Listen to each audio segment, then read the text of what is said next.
Okay. Thank you all for checking in. I'm going to start with a thing we had come up this week about power of attorney. The client, the principal, was ill and granted a power of attorney to their son to sign on their behalf. And question came up whether that was what could be signed on by the POA, power of attorney, and what couldn't.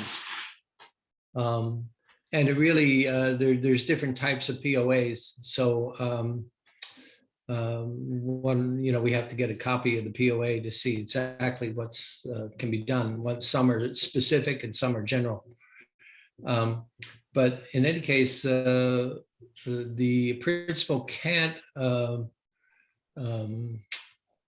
defer or hand off the completing the statutory documents required by law. So that would be the TDS and the NHD. They have to provide those and sign those themselves, even though they have a power of attorney. So they do? Yep. Well, yep. How can that be possible if somebody is in the hospital or something? Well, then you need probably more than a power of attorney. You might need a court order of some sort, authorizing the designated party to sign for them. I didn't know that. Yeah, that came up because it's a statute that the seller needs to provide this. They can't pass it off to the POA. So if you run into that circumstance, give us a call and we'll figure it out.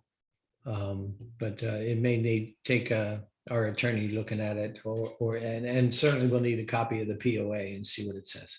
Yeah. Let's see. Want to share. Can everyone see that share there? Yeah. Okay, thanks. So this is the TDS, obviously. And Katie, who's our head TC, wants me to review this periodically because when we can't fill this out on behalf of the seller needs to fill it out themselves. Mm-hmm. We can sit with them in a room and go over it. I've done that in the past, line by line. And that's okay, but we can't fill it out and say, here, sign this. And I'm under number 1 here. There's 3 options, and I believe at this point the form requires one of these 3 options to be checked. So you can't really skip them. The seller can't skip them. I prefer to check number 1, the top one, inspection reports completed pursuant to the contract of sale or received for deposit. I prefer to have the sellers check that, because then if the buyer gets inspections and finds something that the seller wasn't aware of, such as pests, some dry rot or pests under the deck or something that they weren't aware of, it becomes part of the disclosure because it's part of the inspection reports completed pursuant to the contract. Mm-hmm. So they can't come back and say, well, you didn't disclose that, because it is disclosed. If the seller has in their possession prior reports, or we have prior reports because we represented the seller when they bought the property 3 years ago, and we go back in our files and find our, the reports done with that transaction or prior TDSs, we can select number 2 there. And you can select 1 and 2. And then under number 2, you would put in there what reports you were attaching. And if you need, you just add an addendum there, and if you need more room. And finally, there's no substituted disclosures for this transfer. That's my least favorite, though I've heard other brokers say, tell their agents to suggest the seller check that. But I prefer that they check 1 and or 2 together. And that would be my recommendation to a seller. Katie says often these questions under C Are you seller aware of the following? She says C2 is often skipped. That's features of the property shared in common with adjoining owners, such as walls, fences, and driveways, whose use of or responsibility for maintenance may have an effect on the property. You know, sometimes you're in a PUD or a condo and the owner's not sure. So, you know, we need to review these forms. And if the sellers fail to check one of these items, we need to go back and clear that up. She says another one that's often missed is number 12, CCRs or other deed restrictions or obligations. You know, sometimes owners are in a subdivision that's subject to CCNRs, but it doesn't have an active homeowners association. And they've forgotten about the CCNRs. But so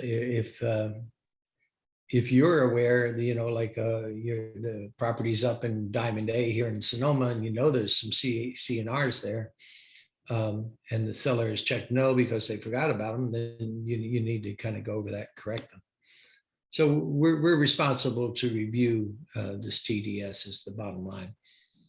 And when you get down here to page 3, agent's inspection disclosure, most often we're doing an AVID, right? Mm-hmm. So if we check here that see attached agent visual inspection, you need to attach the AVID at that time that we're giving the TDS. You can't do it later. You know, you could say here, I guess you could say AVID to follow,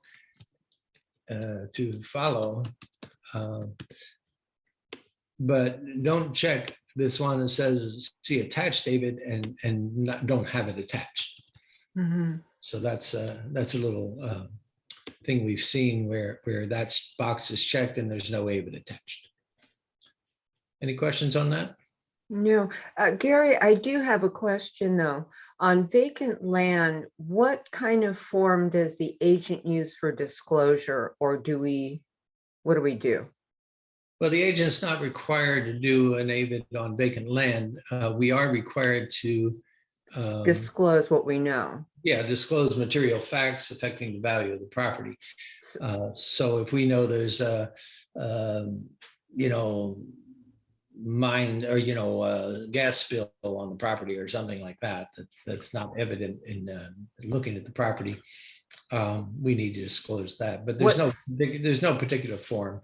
Okay, so we would disclose that on what document? Will we just No, use an addendum and call it a disclosure addendum, or? Yeah, I would just call it just prepare a document called the agent's disclosure and just type it out. Okay. Yeah. Thank you. Reference the property and the transaction and all that sort of stuff. But, you know, I wouldn't necessarily use a CAR form for that. That's what I thought. Okay. Yeah. Let's go to the RPA for a minute. Some new things came up on that this week. Back and RPA.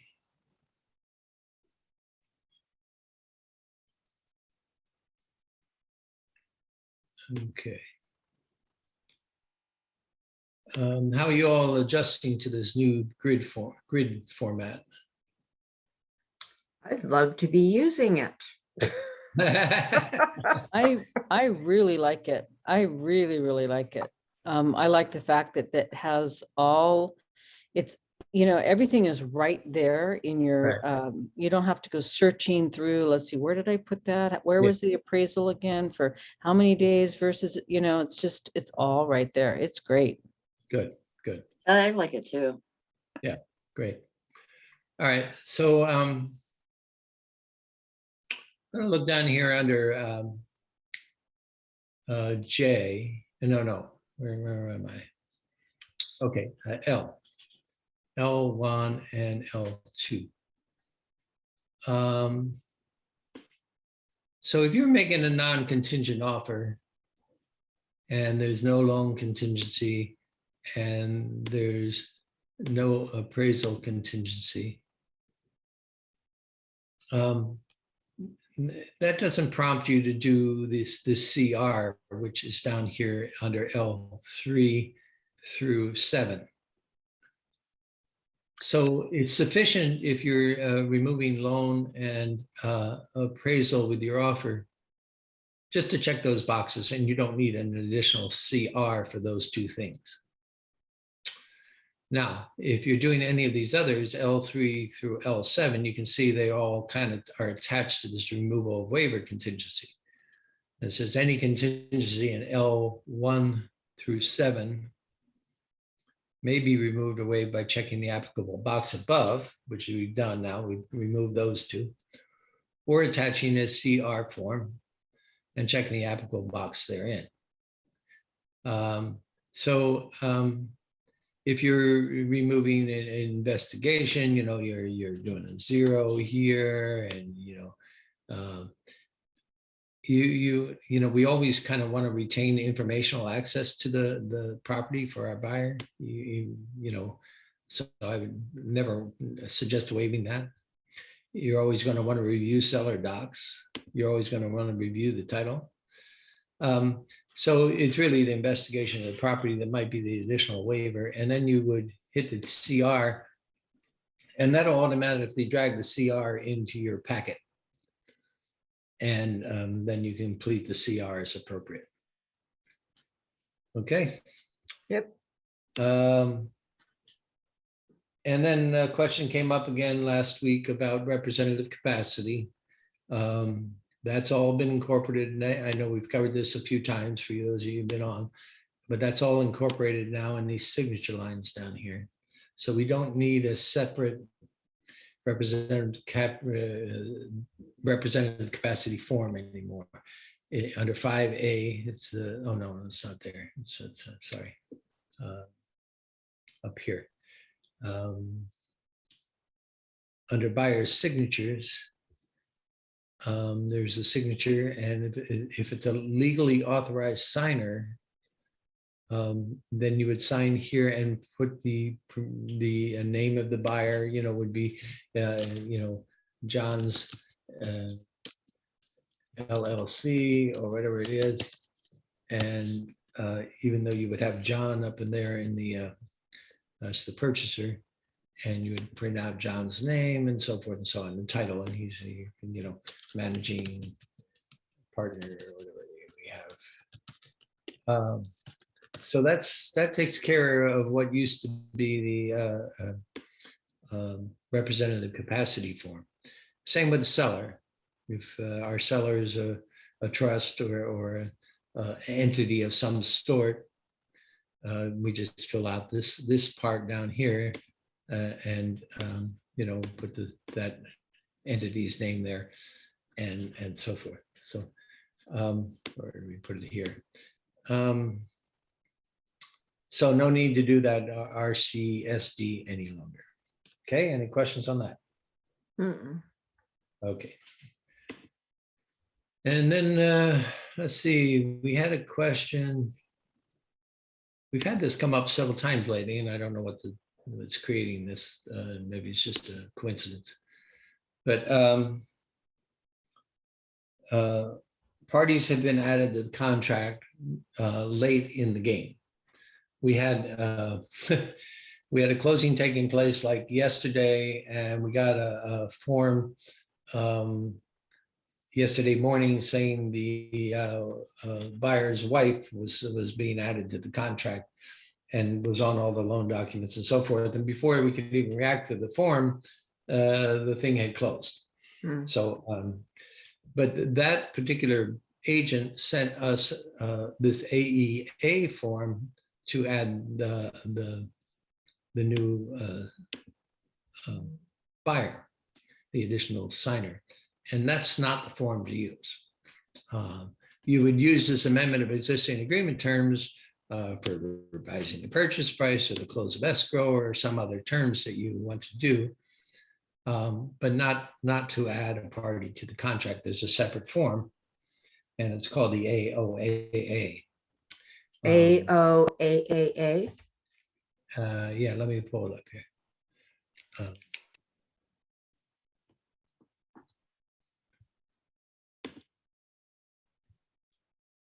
Yeah, it's Okay. the assignment of agreement addendum, the AOAA.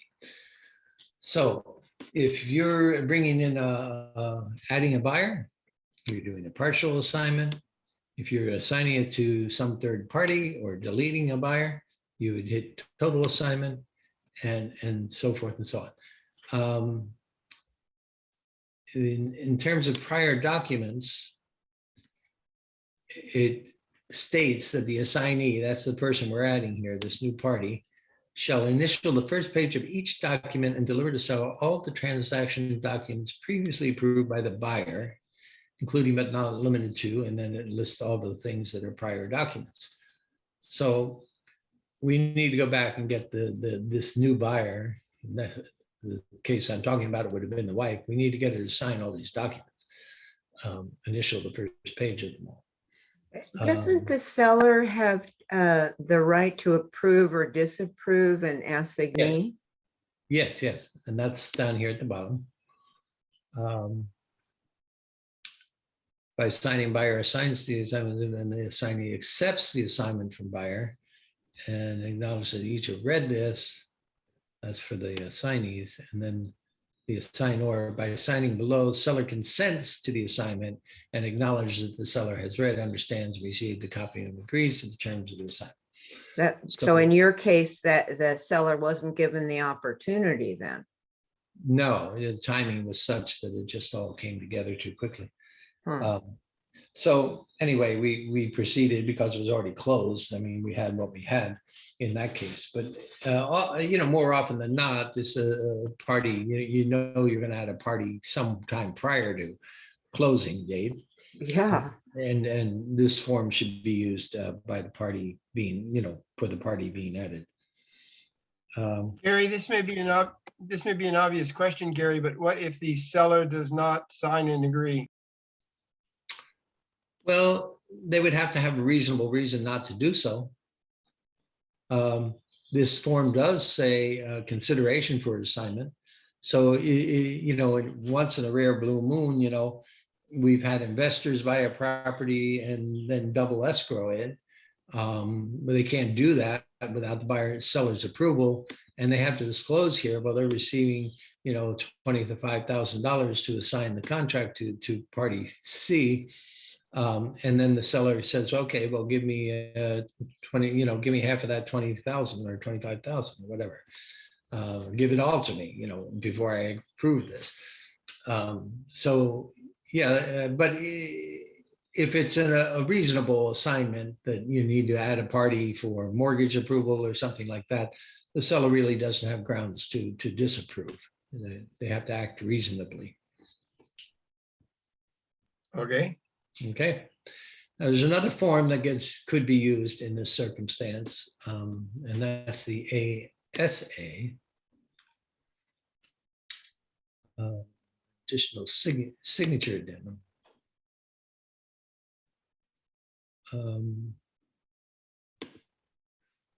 So this form is not an assignment. It should not be used to add new parties after a contract has been formed. So that's clear in black and white at the top of the form. So this isn't to add a party, but it is to add additional signatures once the party's been the assignment's been done.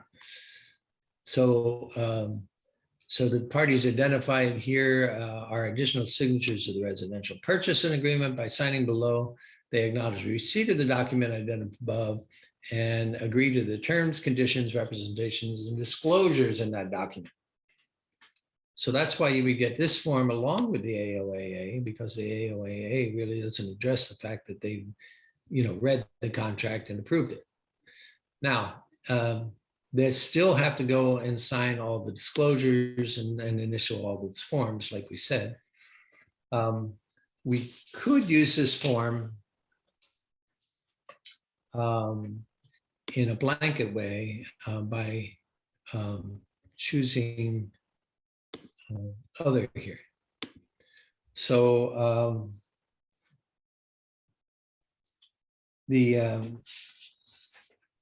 let's see where we have that.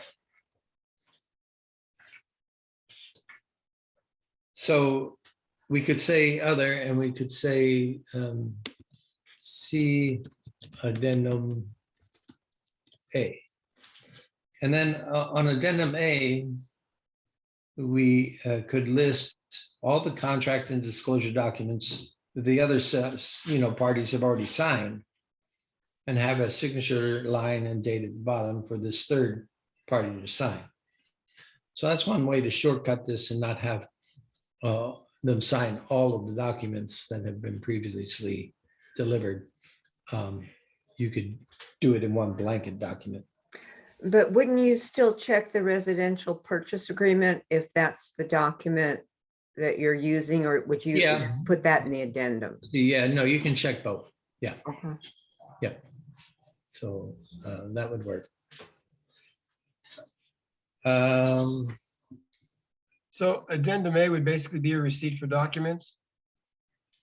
Yeah, kind of like that. Yeah, the addendum would be a receipt for documents, basically. Mhm, mhm. Let's see. Someone's got something in the chat. Not being listened to the discussions. Let me look at that in a minute, Curtis. I'm gonna continue here with what I got. I'll get back to you on that. Let's see, what else we want to cover? We had a FISBO who agreed to sell the property. I'll get to you in a second, Lisa. And agreed to pay a commission, but they didn't want us to represent them. So the question was, well, what forms do we use in that case? And we would use the SNA, seller non-agency agreement for one. This says seller, we aren't representing the seller, basically. And the seller is their own, either has other representation or is their own representative, but we aren't representing them. So whenever we're working with a party, often, a seller will call us in and say, hey, my neighbor wants to buy the property. We want you to help with the transaction. So we negotiate a commission on that. But we don't want to be the buyer's agent, because we aren't getting a full fee. So we're just representing the seller. So this could be a buyer's non-agency agreement or a seller's non-agency agreement that we would use. But in the case of the FISBO, we're using the seller non-agency agreement. And then we also want to use the CA form, the commission agreement form. I don't have the commission agreement here yet. Let's go back up here and add the CA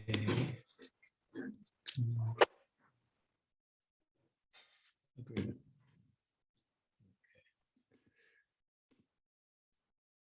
And we would fill this out. And it just says that that principal is going to pay us a commission. And coupled with the fact that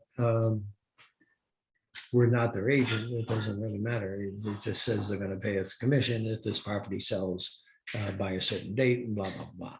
So, and sometimes we want this to be specific to that particular buyer, and we'd have to add language to that under other terms here. And so those two documents would cover us with use for the FISBO. Hey, Gary, I had a question. Yeah. In the old days, if we gave a FISBO forms, it created agency. Right. If the buyer in this case wants, the TDS and the SPQ, and the seller goes, well, I don't know what those are. Yeah. We say, well, here they are. Please fill them out and give them to us. In the old days, that created an agency, and we became the seller's agent. Correct. That changed. There's been court decisions around that we can give parties our forms even though we aren't their agent. Good, because that was kind of a nightmare. Yeah, that was a problem. Lisa, did you have a question? You got to unmute again. As we're going on, I have lots of questions, but so But with this, you're saying, so if you have a seller, can you give us a scenario that might help me a little bit? So if you have a seller who's selling their own property, That's a FISBO. right? And then, but, and you're saying that you bring a buyer to that property, you're representing a buyer, Yes, and so you're gonna fill out that form that. if Can that we- seller So agrees who's to pay paying the you. commission? Who's paying the Well, if the commission? seller agrees to pay you a commission for bringing that buyer in, then you would use those forms. Now, with the buyer, we had a case this week or in the last 2 weeks since we met last, where the buyer was going to pay the fee. And in that case, we use different forms. So let's go back here. We use the buyer representation form. So I don't have that up here either. So let's. pull it How up. often does that happen? Not often, a few times a year, maybe. Buyer representation. There's choices here, just like listings, non-exclusive, exclusive, and not, so we want to use the exclusive, obviously. We don't want to be just one of many agents representing the buyer. So let's look at that form. Come on, close for me. What? Let's see. Oh, there you go.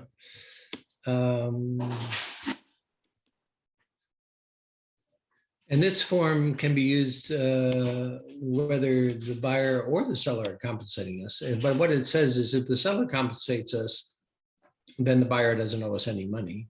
But if the seller doesn't compensate us, then the buyer is going to.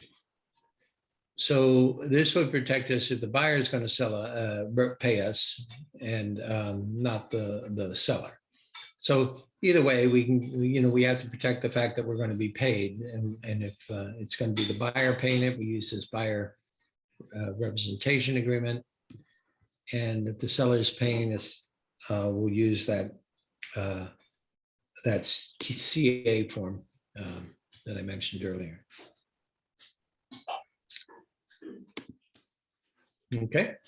And did that answer your question? It did. I also had something back when you were talking, was it the TDS? You were talking that we was the Sure, TDS. yes. Uh-huh. So I had a situation where I have 3 daughters that have all inherited this property, and they never, it's not in trust, and they never have lived on the property. So they couldn't do the exempt because it's not in a trust. So they needed to complete the TDS, and they completed it, but there's not a box to check. I don't know. It's like yes or no for the answers. And so I had them just write in there that they've never resided on the property and that this was property they inherited, and they're answering it to the best of their ability. Yeah, that's perfect. And just let it go at that. Yeah, now on the SBQ. I had them do the same thing with the SPQ The too. SBQ does have those answers that I don't know. Yeah, but you don't have it on the TDS. No. And I noticed that on the TDS on one of them, they wrote in, I Yeah. don't know. Yeah. On the TDS, they just said, I don't know, next to the question. Is that legitimate to do that? Yeah, sure. Okay. But if you're ever writing on the form, other than checking the box, just I would always initial that kind of where it's Okay. written. Right. Okay. Good idea. Whenever you're writing something in on a form that's not typed in, just have the party initial it. And I noticed that they didn't check one of those 2 boxes up at the top that you were Yeah. talking about. They left that unchecked. Is that something I need to have them go back and check? Well, under the new TDS, I don't think you can actually complete that form unless you did it by hand. No, you have to do it by hand. She did it by hand, but she did not. Okay. She did not Okay. check one of those boxes. The one sister Right. that was completing the form, she didn't check one of those. Do I need to go? I need to go back and have her. I would do check? that. I would do that. I think it would be to their benefit. Okay. to check And one of those boxes, yeah. Yeah, and they do have a pest inspection on the property. So she should actually be checking both of those boxes and then putting end. pest Yeah, and then one end. writing pest Yeah. inspection, right? Right, 1 and 2 probably. And do you actually put down the name of the company or you just put pest inspection? I would reference pest inspection, name of the company and date. Okay. Yeah. Okay. Yeah, and like I say, this isn't a whole lot of rooms, so you say see attached addendum or something. All right, I'll ask her to go back and take care of that. So an initial where she put, I don't know. Okay, thank you. Great. Okay. Okay, well, that's what I've got today. Let me see if I can get to Curtis's question here. You're about the rash of website accessibility lawsuits. Oh, yeah. I've heard that too about the ADA. That there have been some lawsuits around against brokerages and agents around ADA. I haven't I've heard incidentally about that, Curtis, but I've not had any specific experience. It's a good question for Bill Jansen on our legal update, which is May 6th from 9 to 10:30. It's a short one this time. So mark out the date. I think it's May 6th. Is that right? Maybe 5th. It's a Friday, whatever it is. Right. Yeah, that's May 6th from 9 to 10:30, which is our semi-annual legal update. And I'll ask Bill to specifically address that. Yeah, okay. Thanks, Curtis. We'll get that cleared up and find out if we have any exposure there. Gary, I had one more question, Sure. unrelated to anything we've done here. Okay. I've got a buddy in Lake Havasu, Arizona, and he wants to sell his house by himself. And I said, well, yeah, it's your risk, but you definitely need to do the disclosures. And he said, well, can you get me disclosures? And I went, nah, I'm not sure. The forms we use are CAR forms, which imply California. Yeah, Would they be valid or useful in Arizona? I have no idea. Yeah, me neither. Good answer. I would say before he sells his house by himself, he should talk to a qualified Arizona, California real estate attorney or qualified Arizona real estate attorney, not a California. Yeah, well, he's a doctor, and I don't think I could say that to him. Okay, what's He already knows everything. Yeah, I wouldn't provide him with any forms, no. Good answer. Okay. Steve. Yeah, I was going to ask, my last transaction involved this, and you see a lot of this listed on the MLS where it says that the sale is contingent upon the seller finding suitable replacement property. Yes. And so I had that written into the purchase agreement as an addendum. Yes. Because there was no place on the RPA for that to go. There is a zip form for that, however, and I would recommend you use that form. I can't tell you off the top of my head what it is, but yeah. There used to be a place for additional terms and conditions. Is that gone? No, that's still there, and you can put in there subject to seller finding replacement property, but there's a whole separate CAR form for that now. So I will find that form, Steve, and I'll attach it to the recording when we send this around. Okay. Okay, thanks. Sure, seller replacement property. Okay, got it. Okay, anything else for today? No, thank you, Gary. Okay, thanks a bunch. I got to scoot, Thank so you.